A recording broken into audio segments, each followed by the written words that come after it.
Ouça agora na 96 FM, podcast Identidade das Ruas.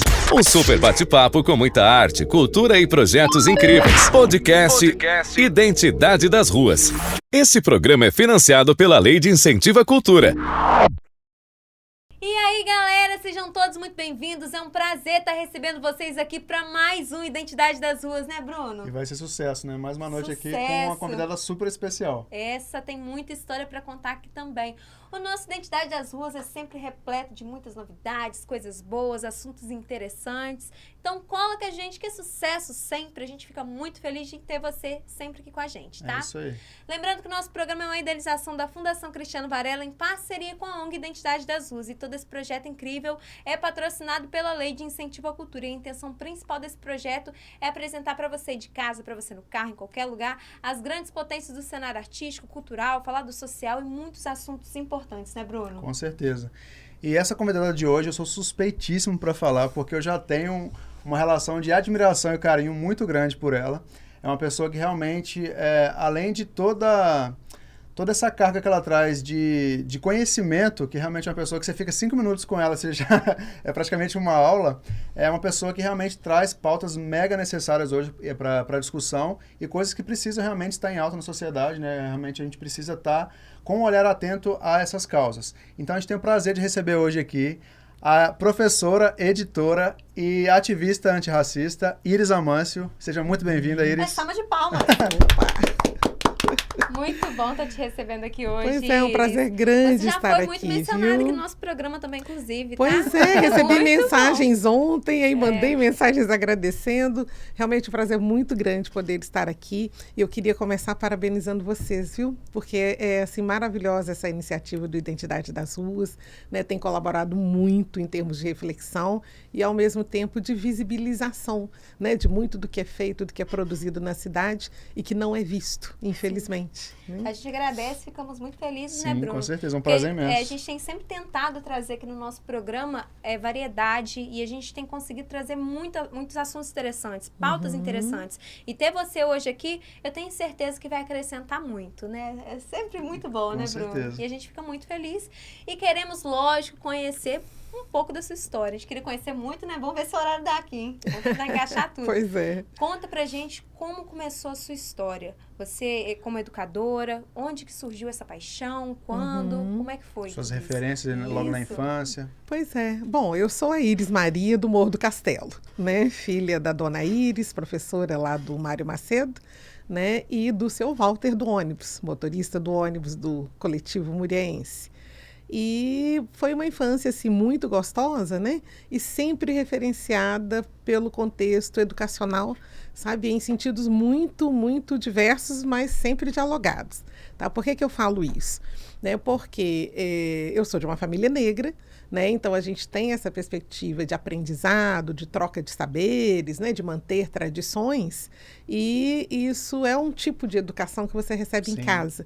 Né? Então eu sou bisneta de um mestre de jongo que morava lá no Santa Terezinha, né? O antigo Morro da Rádio.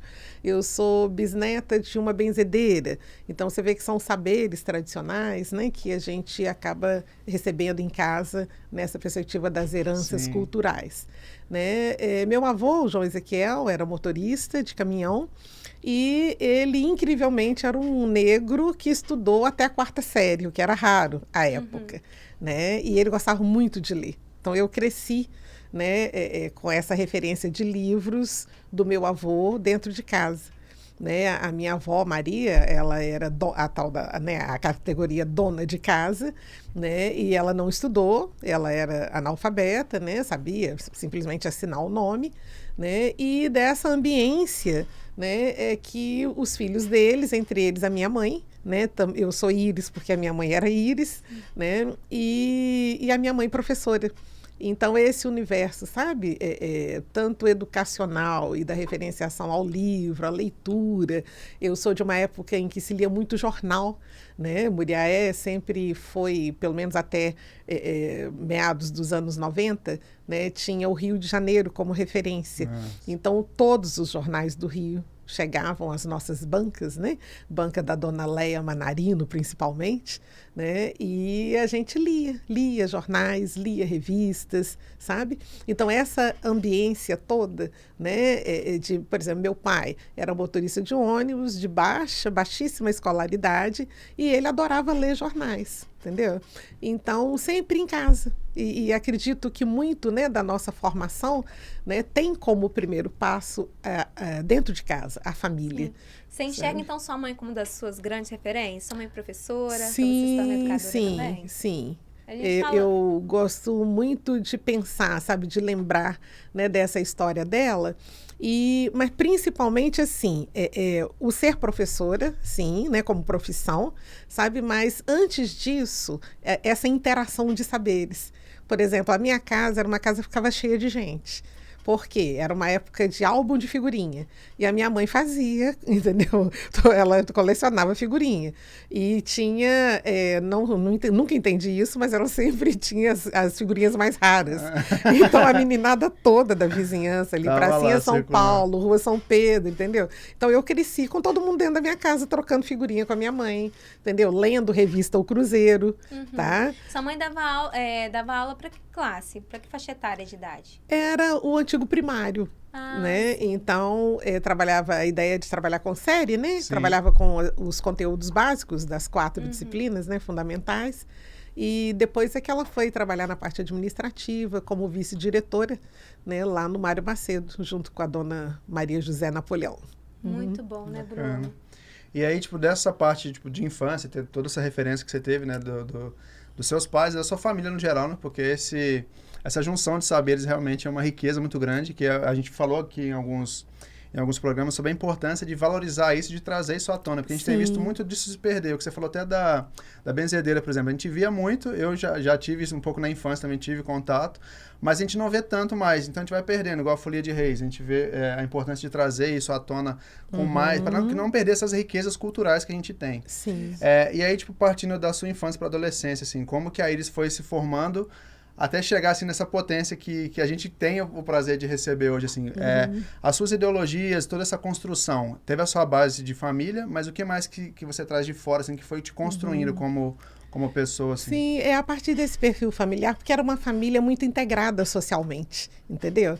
Por exemplo, essa minha bisavó, que era benzedeira, né? Ela era católica ali, fervorosa, sabe? Do grupo de mulheres, né? E ao mesmo tempo, assim, responsável por uma série de atividades na igreja, sabe? Então, Muriaé, né? Era uma cidade muito integrada. As famílias se conheciam, eram amigas, né? E as gerações seguintes se tornavam amigas.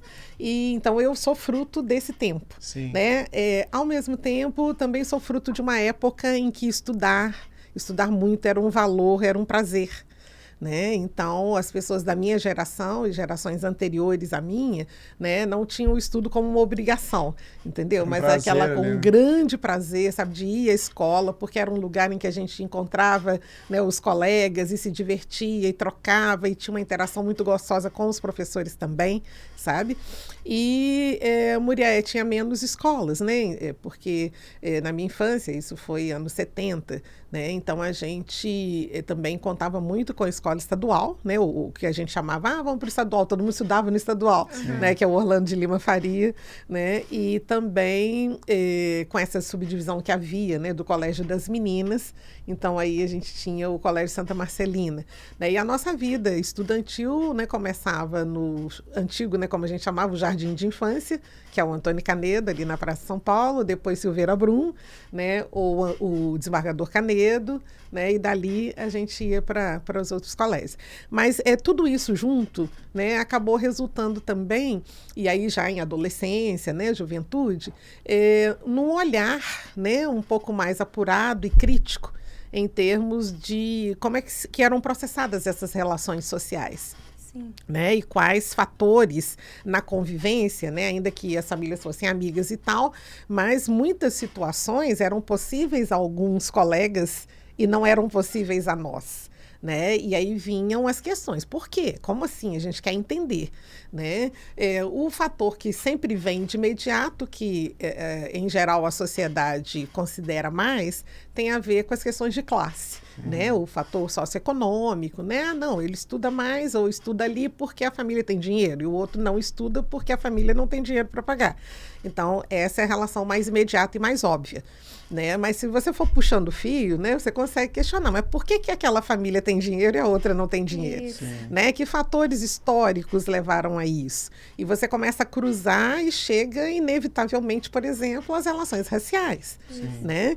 E não numa perspectiva que algumas pessoas ficam preocupadas, né? Por exemplo, pessoas brancas ficam preocupadas de, não, eu sou culpada pelo racismo, ou eu não quero ser, né, ter o dedo apontado só porque eu sou branco. Não é isso, né? Mas é a gente pensar que todo mundo, independentemente do pertencimento racial, né, nós transitamos pela mesma série histórica, né, que resultou em processos de exclusão extrema, né, sistêmica, que é isso que a gente chama de estrutural hoje.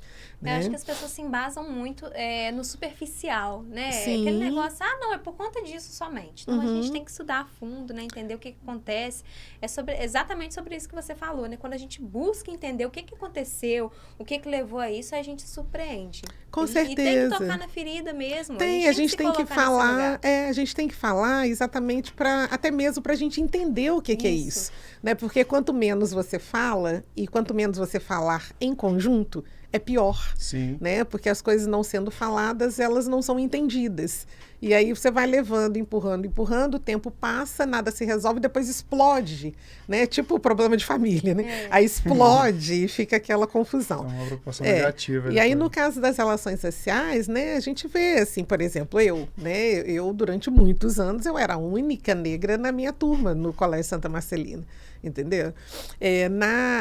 E éramos só meninas. Né? Antes de ir para o colégio, por exemplo, no Jardim de Infância, né? No Antônio Canedo, em grande parte eu também era a única menina. Né? Essas situações que a gente vê hoje na mídia, por exemplo, de crianças negras na hora da quadrilha, né? É um momento em que a gente vê o racismo acontecendo, né? Porque as meninas negras, em geral, não são escolhidas.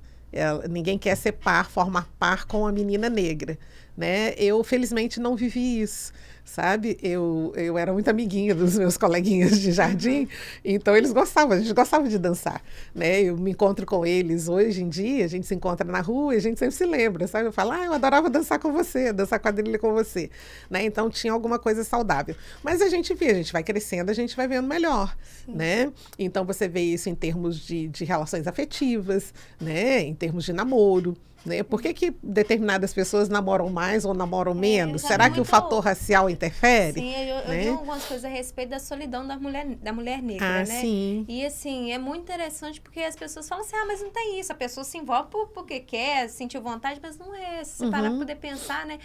Infelizmente, hoje talvez tenha diminuído, porque tem muitas mulheres ativistas, têm lutado por isso, homens também. A gente tem que se colocar nesse papel de lutar mesmo, acreditar, entender por que acontece.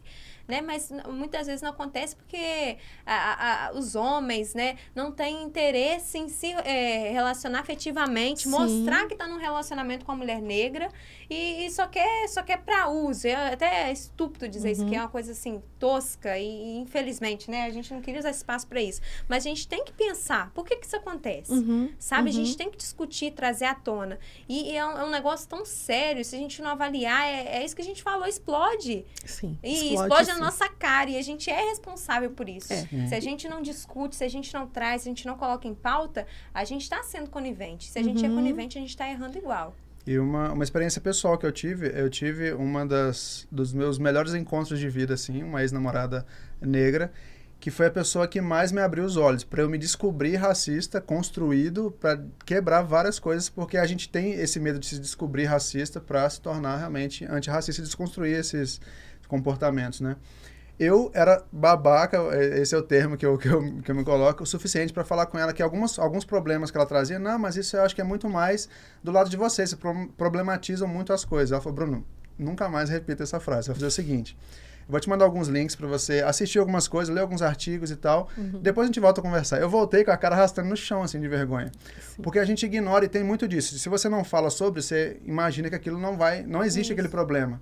E realmente isso vai explodir. E quando a gente se abre para ver o quanto ignorante a gente é desse outro lado, a gente tem essa e humildade, claro, né? Se descobrir para se desconstruir. O caminho é amplo para essa união e a gente unir forças. É muito aquilo, você não precisa ser negro para ser antirracista. Então, hoje eu tenho essa missão de vida de o que eu puder contribuir. Ainda que seja só calando a minha boca e não falando mais asneira, eu vou fazer, entendeu? Sim, sim. E vocês têm, assim, super razão. Por exemplo, quando você fala, né, Larissa, da questão dessa solidão da mulher negra, né, muitas das vezes, e por isso é importante falar, né, porque tem pessoas que não entendem, acham que é uma solidão numa perspectiva individual, né, de a pessoa, né, sentir a solidão ali ela mesma. Mas essas são questões sociais, né, é uma solidão que é imposta a essa mulher, né? Então, ninguém quer contratá-la para trabalhar a não ser como doméstica, ou então algum subemprego, ou mesmo um emprego do tipo que exija um certo perfil de escolaridade, né? Mas aí o salário dela vai ser mais baixo. Ou a não permissão de que ela ascenda, né, em termos de carreira profissional. Né? Você tem essa solidão que é imposta a essa mulher porque ninguém quer namorar com ela porque ela é preta, percebe? Ninguém quer namorar com ela porque ela é preta e tem o cabelo crespo, sabe? Porque ela é preta e ela não é bonita dentro do padrão estético aí, né, de beleza em termos sociais. Então, se você vai juntando esses fatores todos, né, essa pessoa fica sozinha. Né, fica sozinha.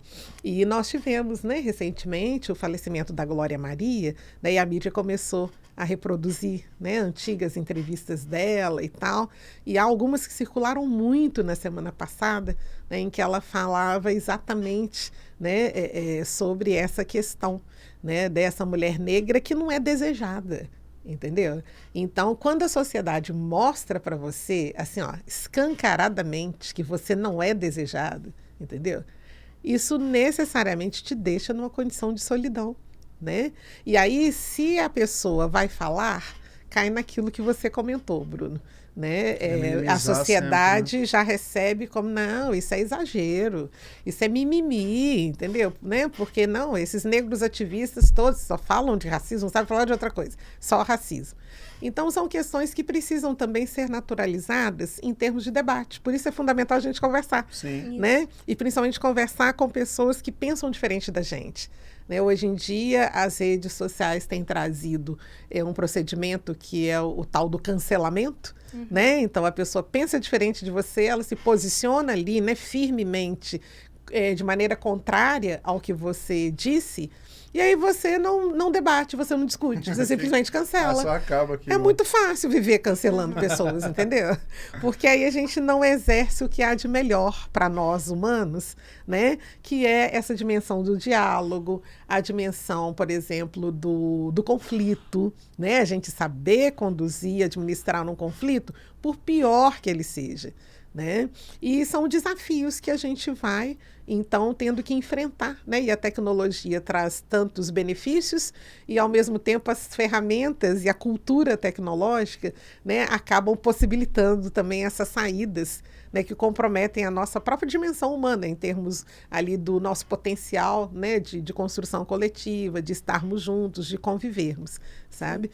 Mas, voltando, né, à questão desses impactos sociais na minha trajetória, eu tive uma oportunidade, assim, que eu considero única, sabe? Maravilhosa na minha vida, aos 23 anos. Né? Nessa época eu fazia faculdade, fazia letras na Faculdade de Santa Marcelina, e era aluna, assim, de preciosidades, né? Tipo, professor Lúcio Guzmán, o professor Luiz Gonzaga. E era uma relação muito gostosa, né? Eu adorava estudar, então, às vezes, eu era surpreendida, por exemplo, com um papelzinho que a gente tinha a carteira, né? A minha carteira, todo mundo sabia qual era a sua carteira. Então, às vezes, eu chegava para aula na faculdade, tinha um papelzinho em cima da minha carteira. Aí, quando eu ia olhar, era inscrição em um congresso ou um seminário de literatura em Juiz de Fora. Aí eu olhava, não entendia quem tinha feito. O professor Luiz Gonzaga me inscreveu, entendeu? E aí eu ia. Então eu sempre tive, sabe, esse incentivo muito grande dos meus professores. Na parte de inglês, por exemplo, eu comecei como professora de inglês, né, na cidade toda. Eu acho que hoje quem tem aí a faixa de uns entre 40 e 45 anos, acho que todo mundo foi aluno meu, porque eu dava aula de inglês para a cidade inteira. E também tive muitas oportunidades, né? Eu trabalhava na FISC, Escola FISC, com a Júlia, né? E, na verdade, foi meu primeiro emprego, ele formal, carteira assinada, né? Foi lá na Escola FISC. E, então, eu sou muito feliz e muito grata, sabe, por essas oportunidades. E no caso do professor Luiz Gonzaga, né, ele foi convidado à época era o prefeito Cristiano Canedo, para ser o secretário de Educação e Cultura, né, porque era uma secretaria só, né, Educação, Cultura, Esporte, Lazer e Turismo, tudo junto. E então lá dentro havia algumas coordenações. Aí o professor Luiz Gonzaga me convidou para ser a coordenadora municipal de cultura. Né? Então foi uma experiência incrível, porque eu tinha 23 anos. E é tão legal porque assim, ele já enxergava a sua potência, né? Te mostrando essas possibilidades, né? Te escrevendo para um congresso, aí te chama para poder fazer parte disso, já enxergando mesmo, né, o seu potencial, tudo que você seria capaz de trazer. Sim, sim. Não, e também muito bacana, porque hoje a gente tem, né, às vezes é até um chavão, essa coisa de garantir ou de dar oportunidades para as pessoas, entendeu? Mas isso é precioso, porque competência todo mundo tem. Da inteligência mais ainda, porque nós somos seres humanos, então a inteligência é natural, né, ao nosso gênero, em termos, né, biológicos. Agora, se você, sendo humano, naturalmente já é inteligente, né, se as pessoas ao seu redor garantem oportunidades, entendeu? Aí você vai longe. Você vai longe. Agora, também é fato, né, que muitas pessoas têm oportunidades e não querem. Entendeu? Elas descartam, não aproveitam, né? E com isso elas não crescem, não avançam. Então, acaba sendo uma somatória, sabe, de situações. E essa experiência de ter sido a coordenadora municipal de cultura aos 23 anos, né, foi chocante, porque eu sou de uma época em que Muriaé era culturalmente, assim, sabe, uma coisa chocante, né? Aqui aconteciam grandes festivais, entendeu? Muriaé era cidade de referência, era a segunda cidade da Zona da Mata, todo mundo via para Muriaé, entendeu? Então, era um momento muito gostoso, sabe, de você ter, assim, a cultura nas veias, né, e a cultura tem esse potencial, ela agrega pessoas, e não agrega simplesmente você promovendo um monte de evento, entendeu? Não é essa a pegada da cultura, né, ela agrega porque ela é expressão de cada um e de todo mundo junto. Né? Então, a natureza da cultura já prevê esse estar junto, porque ela é fruto disso.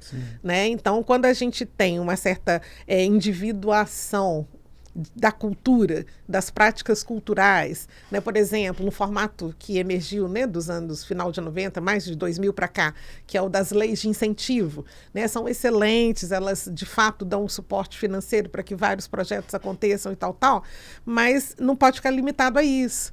Por quê? Porque os projetos são individuais, percebe? Então, e a cultura não pode ficar restrita à perspectiva desse individual, né? Ela precisa estar ali sendo realizada numa dimensão que é social, que é a de todo mundo junto. Um olhar coletivo.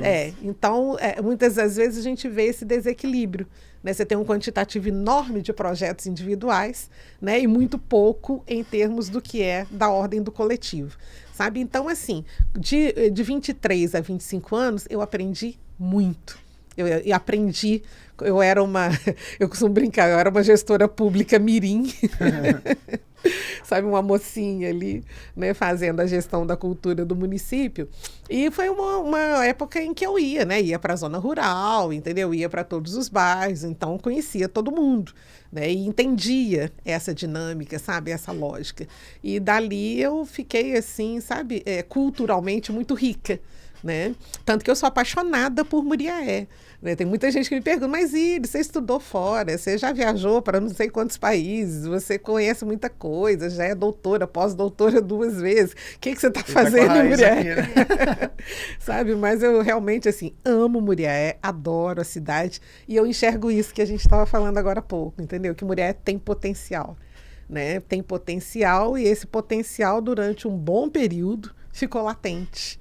sabe? As coisas acontecem? Acontecem, mas não dentro, sabe, da potência que é possível fazer, sabe?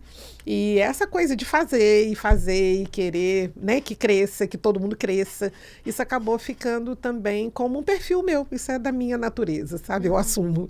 Então eu não posso ver nenhuma situação, nenhuma oportunidade, isso aqui eu enxergo assim, eu vejo algo aqui, vejo alguém ali. Aí eu enxergo os dois juntos. Eu fico pensando, gente, por que isso não está junto funcionando? Aí, às vezes, também eu entro onde eu não sou chamada, sabe? Dou umas dicas aqui e ali. Mas, em geral, as pessoas recebem muito bem. Graças a Deus, eu sou muito querida na cidade. Ah, muito bom. E é interessante esse espaço de discussão mesmo. Porque a gente fala, quando a gente menciona aqui, por exemplo... A gente falou, como é que é o nome do movimento, gente? Pelo amor de Deus, fugiu.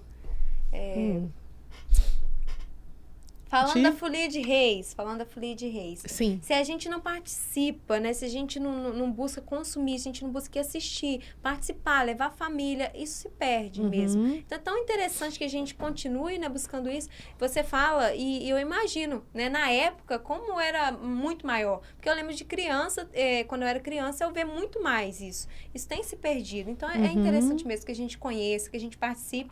E falando de lei de incentivo, que a gente consiga mostrar para esses pequenos produtores que tem como fazer. E para isso continuar crescendo cada vez mais. Porque se a gente perder, é igual perder, é igual extinção de animal. Aquele negócio que dói. Aquele negócio que a gente fala assim, nossa, gente, eu não pude conhecer, meus filhos não vão poder conhecer, não vão saber que existiu. Sim. Sabe, a gente não pode deixar se perder. E quando você fala isso, eu imagino a cidade. Porque eu amo muito Muriaé também. Imagino nessa época. Quando falo de cultura, eu acho que é um negócio que mexe com a gente mesmo. E quem nasce para fazer isso, quem nasce tendo contato com isso, sabe o quanto é gostoso e o quanto é importante. E o quanto transforma vidas também, né, Bruno? Sim. E o quanto é meio que para você, foi praticamente uma escola. Você falou que nesses 2 anos você cresceu muito, estando nessa coordenação. E aí, dessa ponte, né, que foi a cultura, como que foi a ligação, tipo, daí para a universidade e as outras frentes que você foi desenvolvendo? Por exemplo, a Nandiala, por exemplo, que hoje é uma grande frente sua, tipo, vinda dessas raízes que você já desde a infância foi construindo. Como que foi essa passagem, assim, tipo, da Iris aqui da área cultural, da gestora de cultura, para essas outras frentes que você veio agregando ao longo da sua vida? É como eu falei no começo, né? A leitura, né, realmente, ela é um pilar na minha vida, né? E eu adoro estudar, assim, do tipo, acho que é até vício, sabe? Adoro estudar, amo.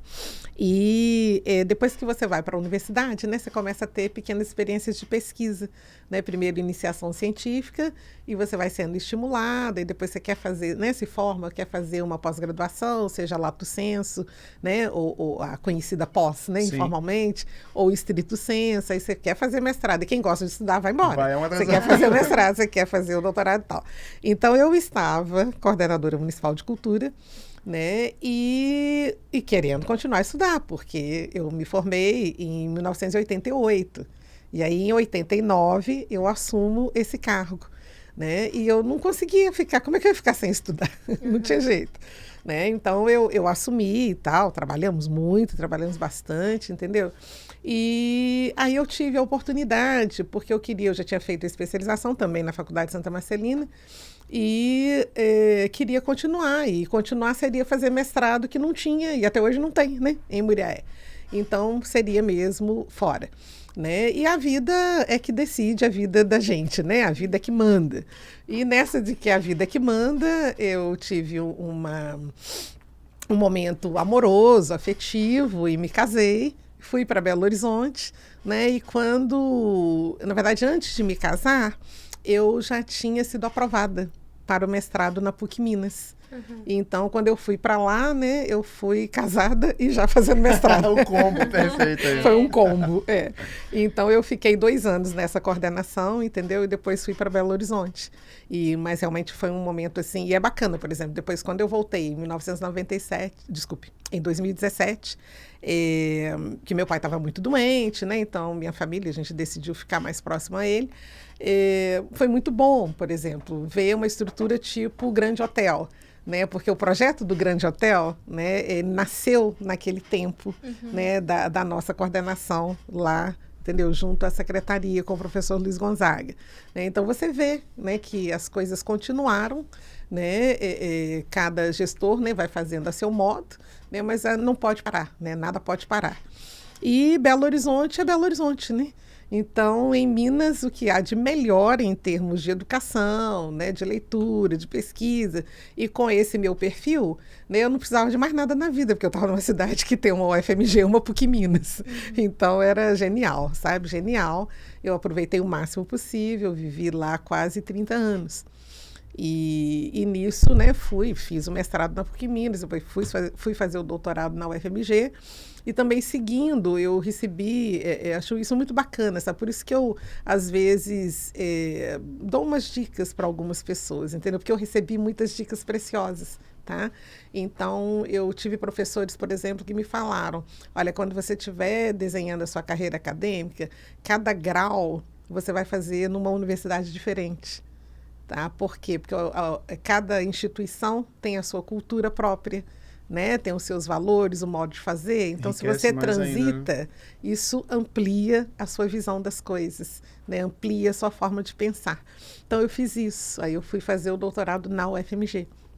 Sabe, que foi, assim, a experiência mais maravilhosa da minha vida em termos de estudos, porque doutorado é muito pesado, né? São 4 anos, então é um tempo médio de uma graduação, né? Só que você tem um peso, assim, uma intensidade de leitura, entendeu? Que é você ler o dia inteiro de madrugada e vai, pensa.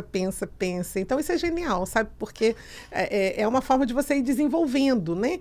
Isso que é da nossa natureza, né? E que é dom, né? É dom da vida, é dom de Deus, então a gente tem mesmo que desenvolver. Sim. Então explica pra gente o que é a Nandiala, como ela surge, qual que é a ideia, qual que é a proposta também. Pois é, ela é resultado disso tudo, né? Sim. Então, aí você acaba acumulando, você tem que fazer alguma coisa. E, na verdade, Nandiala é uma livraria editora, ela tem essa dupla face, tá? E ela é altamente especializada em africanidades. Então, a gente tem um acervo muito grande como livraria, começou como livraria, né? Esse debate que hoje, né, tem acontecido muito de autoras e autores negros, né, de a gente poder ter acesso, maior leitura. Então, isso já era um debate no meu universo como ativista antirracista, né, militante negra em Belo Horizonte. E havia essa necessidade. Eu já trabalhava com formação de professoras e professores da educação básica. E a gente trabalhava com cópia da cópia, porque não tinha livro de autores, não tinha acesso a livros de autores e autoras negras como há hoje, né? E fiquei com aquele incômodo, e eu tenho isso, sabe? Aquela coisa, me incomoda, eu tenho que fazer alguma coisa, porque as coisas têm que ter solução, entendeu? Não dá para ficar ali reclamando a vida toda, né?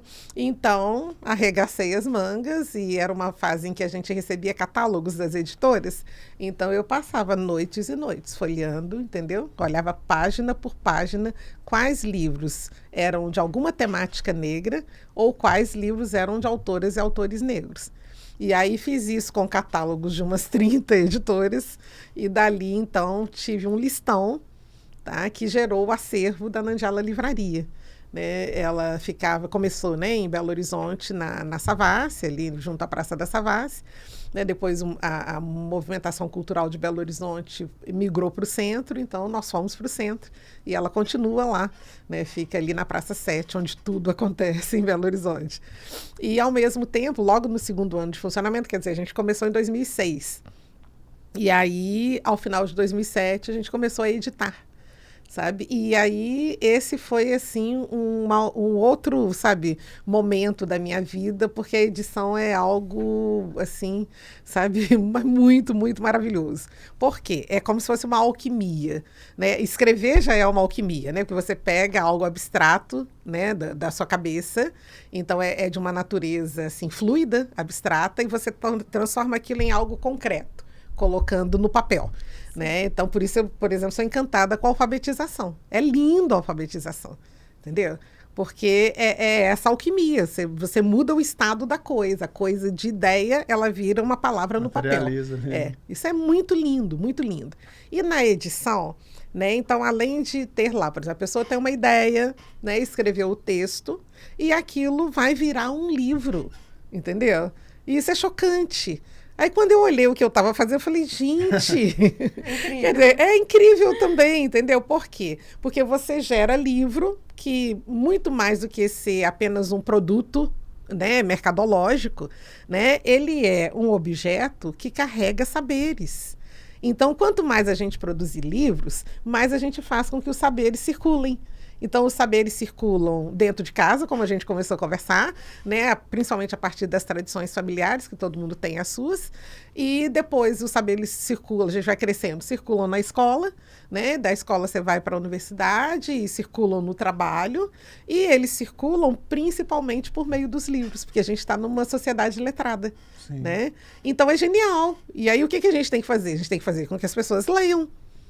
E no caso do antirracismo, né, como a gente não tinha tanta circulação e ainda não tem tamanho, pelo menos a devida, né, de obras de autoras e autores negros, e mesmo lendo Machado de Assis na escola, não falavam para a gente que ele era negro, né, como hoje é falado, né, até a própria representação do Machado, não mostravam a barba crespa dele, entendeu? O cabelo ondulado, não mostravam, né, os fios eram lisos, davam uma voltinha assim, sabe? Então, havia um branqueamento, né? Então, somando tudo isso, a Nandiala Livraria Editora, né, acaba assumindo esse papel, entendeu? Ela é pequenininha, continua pequenininha até hoje, mas virou, e eu falo isso com muito orgulho, tá? Sem nenhuma modéstia, ela virou uma potência, né, nacional, em termos de a gente poder fazer com que circulem obras, né, de autoras e autores negros, que são muito competentes, mas que não têm... Olha, tudo que a gente estava falando, tá vendo? Existe a inteligência, existe a competência, mas se você não tem a oportunidade, não adianta. Tá? Então, por exemplo, eu sou muito orgulhosa, né? Hoje todo mundo sabe quem é uma Conceição Evaristo, por exemplo, né? Então eu tenho muito orgulho de que as duas primeiras edições de duas obras da Conceição Evaristo fomos nós que produzimos, muito entendeu? Bom. Então a Nandiala tem esse potencial, a gente vê, né, o valor e transforma aquilo em livro e lança e mostra para o mercado. Mas não tem a perspectiva mercadológica, sabe? Do que, olha, vamos botar o livro, nós vamos vender horrores para ficar rico. Não. A nossa postura é, olha aqui que maravilha, olha o que vocês não enxergaram, olha o que vocês estão perdendo. E a gente vai fazer com que o Brasil leia. Mostrar essa cena, né? E é tão bonito, ela vai falando, a gente enxerga o sentimento que você traz. Ah, eu sou apaixonada. Né? Dá pra ver você falando, os olhos vão brilhando e a voz vai mostrando isso também. Uhum. É muito interessante. E a gente acompanha essa construção com base só nesse papo de hoje. De como a sua infância teve papel nisso, e aí de como, já dando aula para outras pessoas, dividindo esse conhecimento, e depois no doutorado você falou que lia de manhã, de madrugada, você sempre teve cercada por livros, por conhecimento, e agora é que você reproduz e entrega para mais pessoas. Oportunidades através do conhecimento, de livros, de materializar mesmo realmente toda essa história que você carrega, né? Então, isso é muito, muito bacana de ver. Isso virou piada também, né? Porque tem gente que chega perto de mim e não quero ficar perto da Iris, não. Que ela faz a gente pensar e dali a pouquinho ela vai mandar a gente fazer alguma coisa com aquilo. Mas é muito bom, né? Talvez você ter um diálogo com a pessoa, te obriga a pensar. Isso é tão legal, né? E eu acho muito legal isso aqui. Tendo essa conversa hoje, você está me colocando para pensar bastante. E é muito bom, né? É necessário a gente sair dessa zona de conforto, que muitas vezes a gente coloca... fica na superficialidade. Se a gente entra hoje na rede social, é muito conteúdo raso. A pessoa não quer ter um esforço de entender um pouquinho a realidade do outro e tal. Por mais que a gente tenha pessoas trazendo isso, é muito mais fácil viralizar uma coisa, entre aspas, desculpa a palavra, idiota, assim, meio que mais do mesmo. Então, quando poucas pessoas querem aprofundar e ver pessoas que não desistem do que é realmente a base que vai fortalecer a cultura, fortalecer a educação, realmente isso é muito importante. A gente ter o prazer de ter essa voz aqui no programa, né, e trazer esse tipo de discussão à tona realmente. E aí, o que você destaca da Nandiala, tipo assim, do início dela, né? Ela está com quantos anos hoje? São 16 anos. 16 anos. Isso, vamos fazer 17 agora, em outubro. Que ótimo. Quais os pontos que você destaca, assim, de marco, assim? Porque não deve ter sido fácil, né? Reunir esses autores e tal, e você está sempre participando, eu te acompanho pelas redes sociais, levando a feiras, levando a meios, né, onde você consiga mais expansão disso. quais na sua visão foram os pontos altos? Assim, nossa, a gente começou com essa visão, a gente cresceu, a gente conheceu o autor tal, porque você representa autores de outros países também. Quais que foram os marcos, assim, nessa sua trajetória dentro da Nandiala que você destacaria para nós? A gente tem um grande diferencial, sabe? É um ponto, assim, que é pilar dela desde o nascedouro. Porque das aulas de inglês que eu dava aqui em Muriaé, né, depois dei aula de... não se chamava redação, era produção de texto. Né? Depois é que eu fui dar aulas de literatura.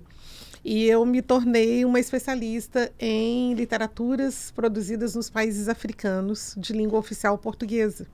Tá? Então, isso me aproximou muito, sabe? De histórias, sociedades, esses estudos, né? De culturas africanas, e etc. Isso antes da Nandiala, tipo, tomar corpo. Isso antes da Nandiala, Inclusive, eu estou num ano muito, assim, celebrativo, né? Porque 2023, então eu estou comemorando exatos 30 anos de estudos africanos. Nossa, eu comecei em 93, sabe? E agora, como o tempo passa, né? Agora, 2023. Então, eu estou, assim, feliz da vida, comemorando 30 anos, sabe? De estudos nessa área. E então, essa vivência, né? Sempre via estudo, via leitura, né? Depois é que eu tive a oportunidade de viajar para países africanos e tal, de língua portuguesa. Mas a Nandiala acabou tendo esse diferencial, né? Porque hoje, por exemplo, a gente tem outras editoras negras no Brasil, né? E elas trabalham essa perspectiva de publicação de autoras e autores negros, né? Só que nós temos um diferencial que é garantir nessa relação editorial, né, esse diálogo entre África e diáspora negra. Tá? Então, quando nós temos ali no nosso catálogo autoras e autores negros, nós temos negras e negros brasileiros, temos negras e negros de diferentes países africanos de língua portuguesa. E eu coloco essas pessoas em contato.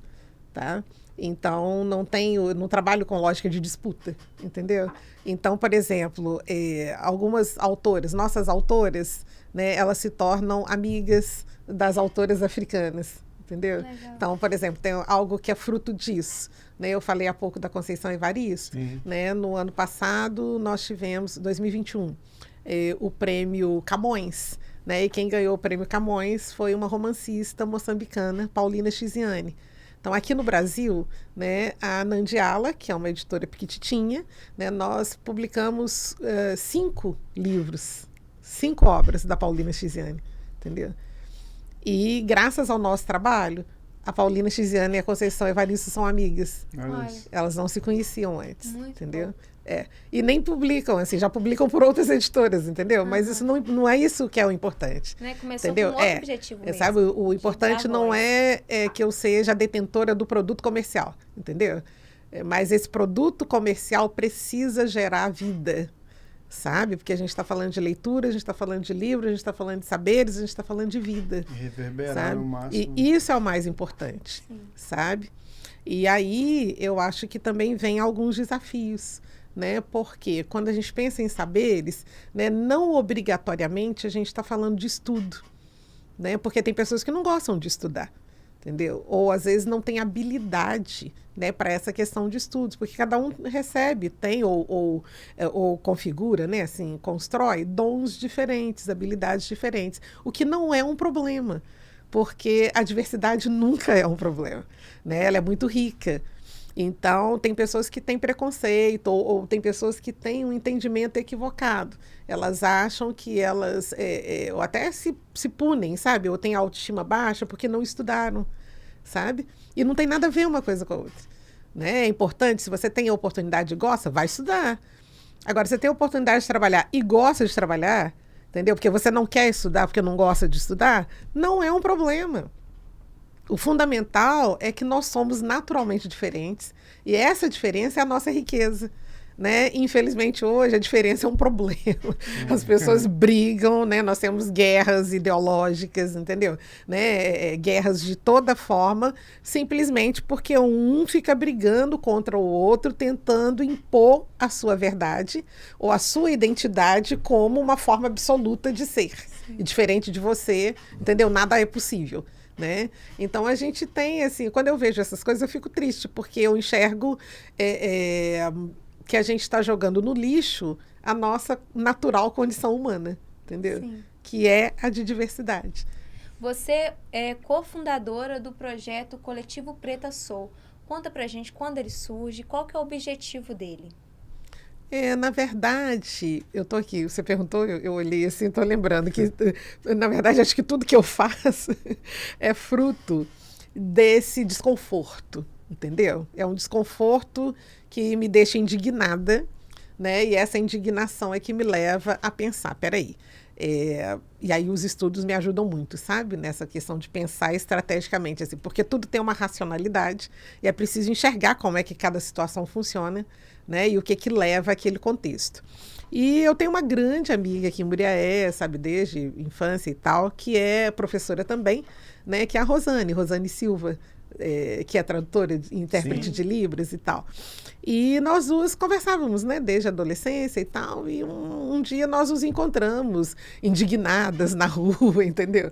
Em relação ao racismo, né, e principalmente em relação à nossa condição como mulheres negras, entendeu? E somos profissionais, somos educadoras, e não adianta você ser uma pessoa boa, não adianta você estudar, não adianta você ter uma boa profissão, né, porque o racismo, ou seja, os racistas não querem que você seja, entendeu? Então, tentam travar o seu caminho, né, onde quer que a pessoa negra esteja. Né? Eu estou falando assim do meu caso como mulher, né, porque você perguntou sobre o coletivo Preta Sou. Né? E nós, como mulheres, ainda carregamos, né, o fato, a perspectiva de gênero, porque somos mulheres, né? Isso, então, vai sobre o racial, né? E, ao mesmo tempo, grande parte das mulheres negras, né, são de baixa renda. Entendeu? Então, a gente tem, historicamente, né, uma carga assim, pesadíssima, tanto que todas as pesquisas, né, aí do IBGE e outros órgãos oficiais, né, comprovam que a mulher negra é a faixa demográfica de maior exclusão no Brasil. Né? E a gente vê, né, você anda pelas ruas, você vê, eu moro no Morro do Castelo, né, e transito muito ali pela pracinha São Paulo, que é o meu pedaço aquele ali, né, e vejo, gente, se eu passo ali em 5 horas da manhã, 5:30 da manhã, né, o que 90% de quem está transitando ali é mulher preta, entendeu? Que está indo trabalhar no hospital, seja como enfermeira, como auxiliar ou como serviços gerais, entendeu? Se você anda, por exemplo, pela rua depois das 19 horas, depois das 20 horas, grande parte das pessoas que você vê, né, e a pé, e indo para a rua, e andando até o Marambaia, entendeu? Andando até o Porto e outros bairros distantes, são mulheres pretas. Tem alguma coisa aí. Né? Inclusive, até a gente questionar essa logística. Por que Muriaé até hoje não tem ônibus de noite? Isso é o fim do mundo.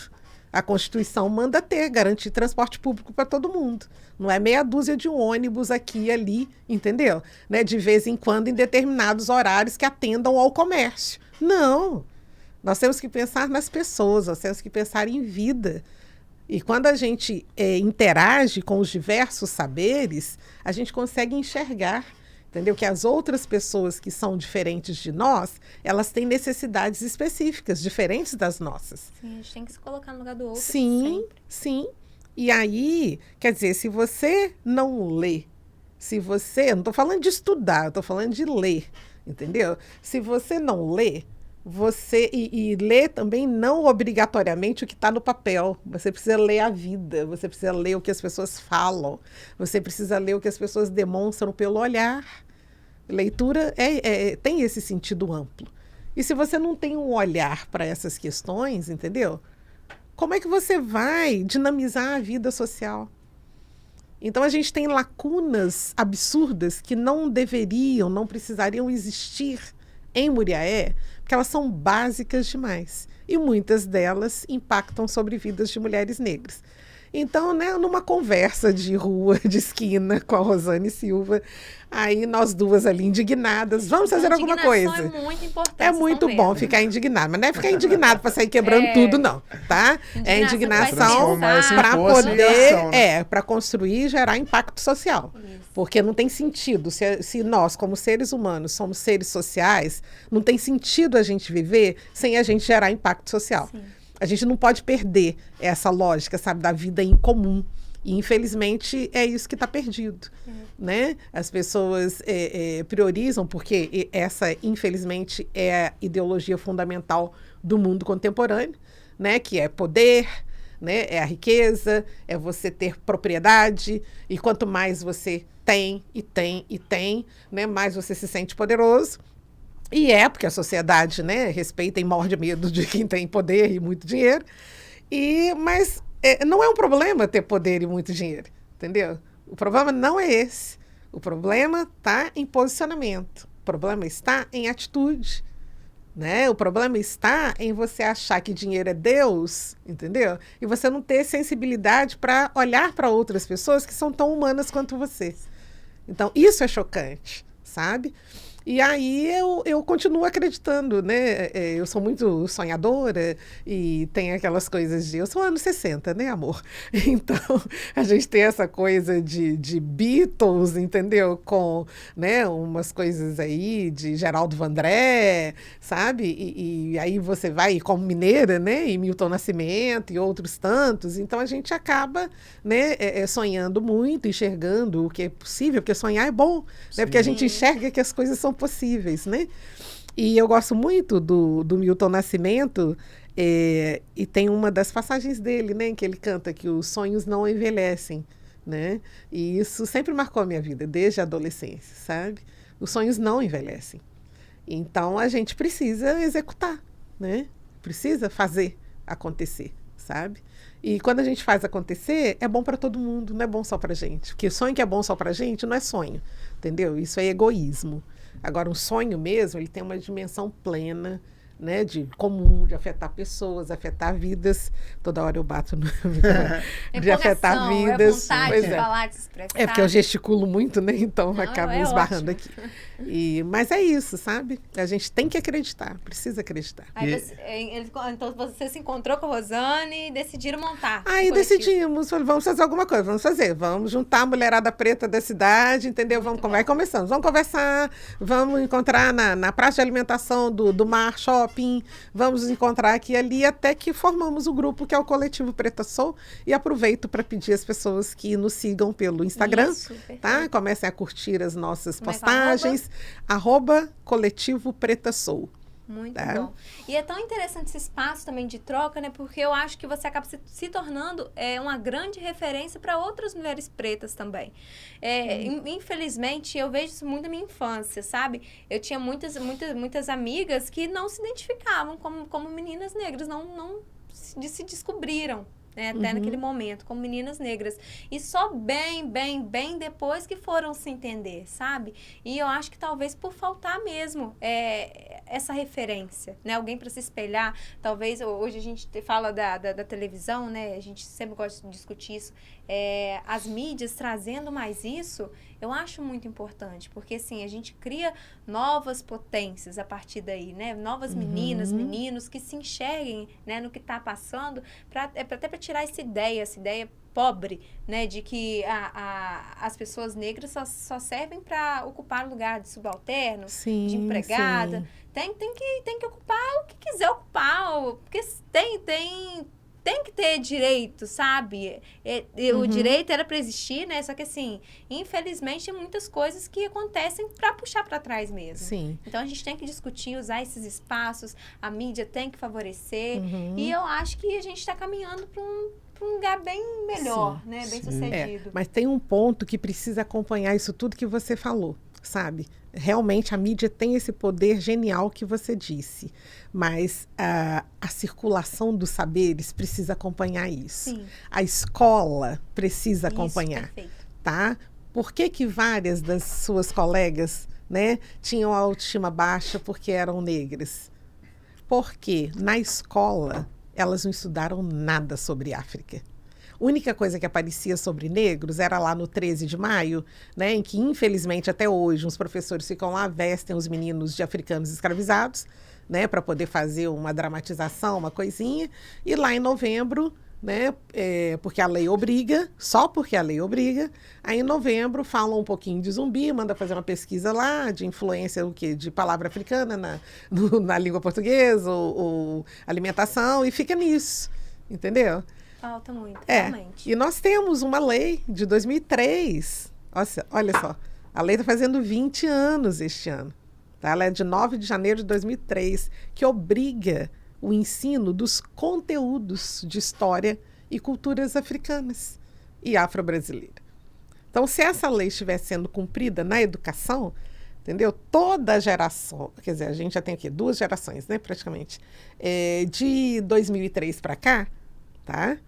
Já Educado da estaria, entendeu? Com a cabeça bem diferenciada. E isso se somando à mídia, se somando à mudança dos tempos e à tecnologia dinamizando tudo, né? A gente teria uma sociedade muito saudável, né? Assim, socialmente sustentável, né? E quando a gente, é até bom hoje falar de sustentabilidade, né? Porque quando a gente fala essa palavra, as pessoas pensam ou em plantas ou em animais, né? E a sociedade, a sustentabilidade, né? Ela reúne outras facetas ao mesmo tempo, né? Que é uma noção de sistema, você pensar, né, a ecologia, né? E dentro dessa noção de ecologia, a gente não tem exclusivamente o meio ambiente, né, o ambiente natural, mas a gente tem um ambiente que é o ambiente dos saberes, né, da ecologia dos saberes, como diz aquele sociólogo português, o Boaventura de Souza Santos. Então, são questões, né, que a gente vai pensando, quer dizer, se essas estruturas, essas instituições, se elas funcionam bem e ao mesmo tempo, é lógico que a gente vai ter uma sociedade muito melhor em pouco tempo. Isso, sabe? eu acho que até facilitaria essas discussões hoje, né? Talvez estivesse melhor para as pessoas Sim, debaterem, sim. entender melhor como tudo funciona. Mas hoje é o que a gente está vendo, né? Ninguém quer debater. Entendeu? Você quer cancelar, né? Se você discorda, a pessoa fica com ódio de você. Entendeu? Sim. É complicado. Iris, a gente está caminhando agora para os minutos finais do nosso programa. Um prazer realmente reforçar isso, um prazer realmente ter aqui. Eu gostaria que nesses minutos finais você colocasse o que a gente pode esperar, porque você, com toda essa trajetória, voltou para Muriaé. Isso é uma grande generosidade, voltar para realmente de onde você saiu e pegou tudo isso. O que a gente pode esperar aí, tipo, dos próximos capítulos da Casa Nandi e esse projeto do Preta de Fibra também, que nasce de tudo isso também, dessa indignação. Conta pra gente um pouco do projeto, o que a gente pode esperar aí dos próximos capítulos aí. Esses são, assim, os 2 grandes passos a partir de agora, né? A Casa Nandi é um espaço totalmente interativo, de saberes, né? Então, é um espaço, ao mesmo tempo, artístico-cultural, né? Educacional, também de empreendedorismo na perspectiva empresarial mesmo, né? E Muriaé é uma cidade de comércio muito forte. Sim. E produção.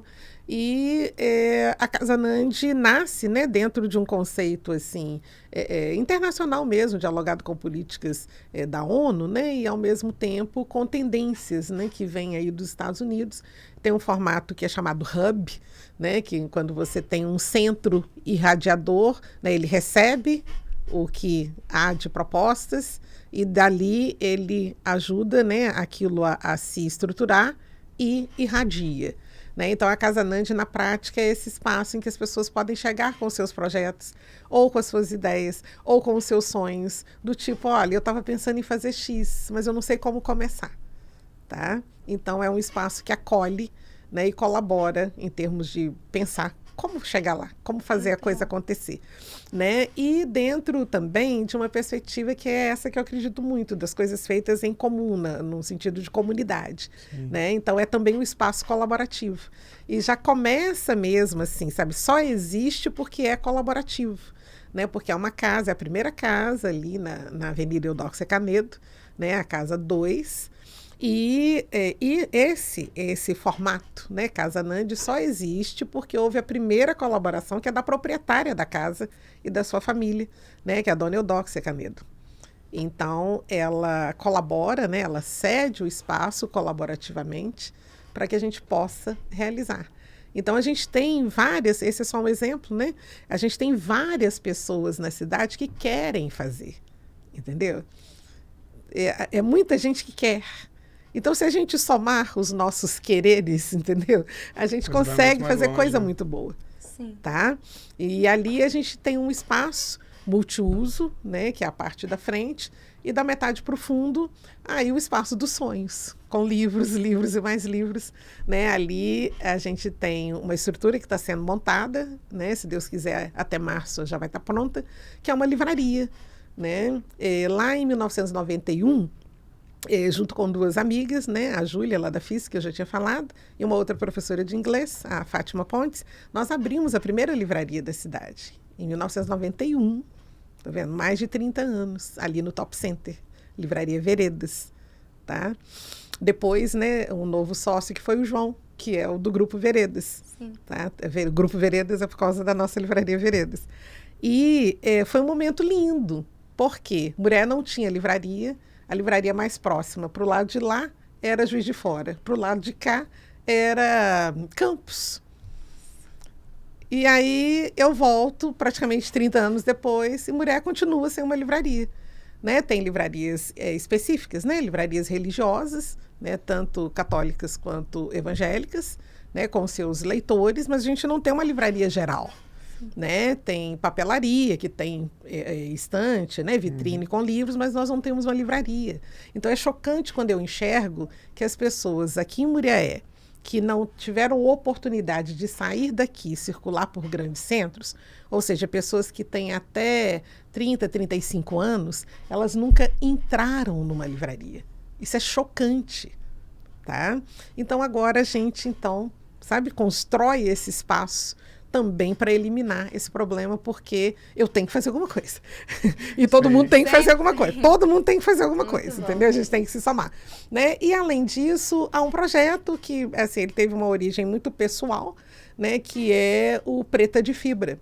Né? E é uma história, assim, como eu disse, pessoal mesmo, né? Porque nós, mulheres, temos aquele chavão, né? De que o primeiro sutiã a gente nunca esquece. Né?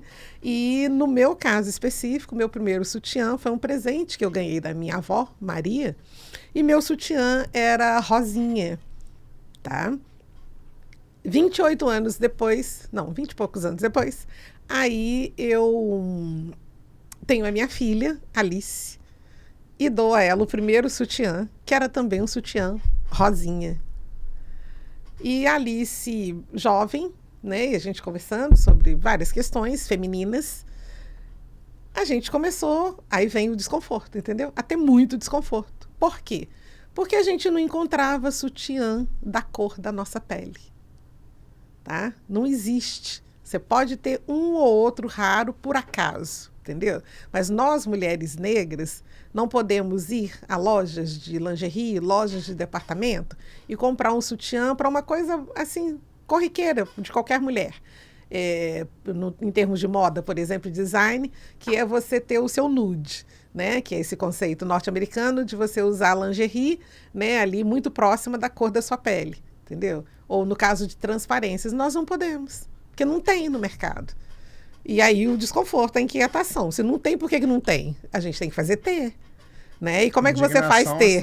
A indignação, ela tem que resultar, entendeu? Ela tem que resultar. As coisas têm que ser solucionadas, tá?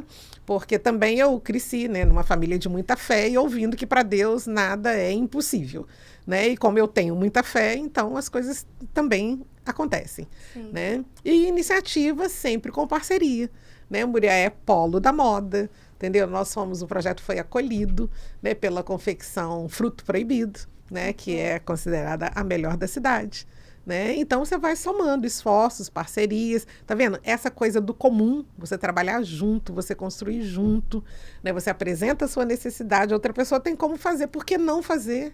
Sim. Muito entende? Bom. A Casa Nandi, por exemplo, a quantidade de parceiros, aproveito também, tá? Para poder colocar, a gente tem o quê? 10 dias. A gente teve acolhida pela Faminas se torna parceira da Casa Nandi, entendeu? Precisamos de livro, estamos fechando parceria com várias editoras do Brasil para compor o acervo. E aí um desafio, o livro pesa muito. Como fazer com que os livros cheguem a Muriaé? Né, a casa, ela é sem fins lucrativos, então nós não temos um caixa, um capital de giro. Como fazer para chegar? Tá? Gente, muito simples. Muriaé fica no entroncamento. Eu sou de uma família de motoristas, então logística é top em Muriaé, entendeu? É marca de Muriaé. De imediato, Wilsinho da Eureka. Eureka já falou, entendeu? De onde precisar trazer caixa de livro e tiver Eureka no Brasil, a gente traz para a Casa Nandi. Esse apoio é muito importante. É muito importante. A gente precisa disso. Sim, Com sim. certeza. E é assim que a gente segue. e é importante que todo mundo venha junto, né? Então aproveito o momento também para convidar todo mundo para poder apoiar os projetos. Não falo exclusivamente o que eu faço, né? Mas são várias pessoas em Muriaé que fazem muita coisa. E a gente precisa apoiar, não precisa ser amigo da pessoa, entendeu? Não precisa gostar da pessoa, só precisa ver, ter sensibilidade, né? E ver que as pessoas estão criando, elas estão doidas para fazer, não têm oportunidade, então vamos colaborar. E tudo acaba agregando muito na nossa vida também, né? Sim. É muito importante participar, conhecer, se envolver, e isso sempre nos traz o que há de melhor, né? O conhecimento é muito importante. Iris, eu quero muito te agradecer por estar aqui com a gente hoje, foi um prazer enorme te receber. Com certeza o pessoal em casa está impressionado com você, do mesmo jeito que a gente está aqui. Hoje a gente quase não falou, a gente deixou você falar, porque assim, você vindo aqui, a gente tem que ouvir, sabe? Aprender mesmo. Eu fiquei preocupada, feliz. né? Não, porque a gente ama. Dar microfone para ativista é um perigo, a gente fala muito. A gente ama quando vem pessoas assim que tem muito a dizer. E a gente escuta, o pessoal em casa escuta e aprende muito. E é isso que a gente quer fazer aqui. Ser um canal para que as pessoas consigam aprender bastante coisa. A gente agradece muito. Para finalizar, então, a gente pede que você deixe as redes sociais, né? Da Casa Nandi, do Projeto Preta Sou. Preta de Fibra também já tem as redes sociais. Estamos construindo. Muito bom. Como é que são? Então, @Casa Nandi Muriaé. Tá? Então, esse é o da Casa Nandi. O outro contato é do Coletivo Preta Sou, né? @Coletivo Preta Sou. E o mais importante, né, é que as pessoas estejam lá, sabe? Para clicar, para curtir, compartilhar, porque isso, né, ajuda a dinamizar o nosso trabalho. Tá? E minha palavra final é gratidão, né? Muito obrigada pelo convite, né? Pela oportunidade de estar aqui, obrigada por me fazerem ver, né, o projeto Identidade das Ruas acontecendo em Muriaé. Isso é genial, né? Porque a juventude é sempre uma preciosidade, né, em todas as sociedades. Então, Muriaé tem esse mérito, né, de ter uma juventude bacana, que quer fazer. A gente vê os olhinhos de vocês brilhando e eu adoro.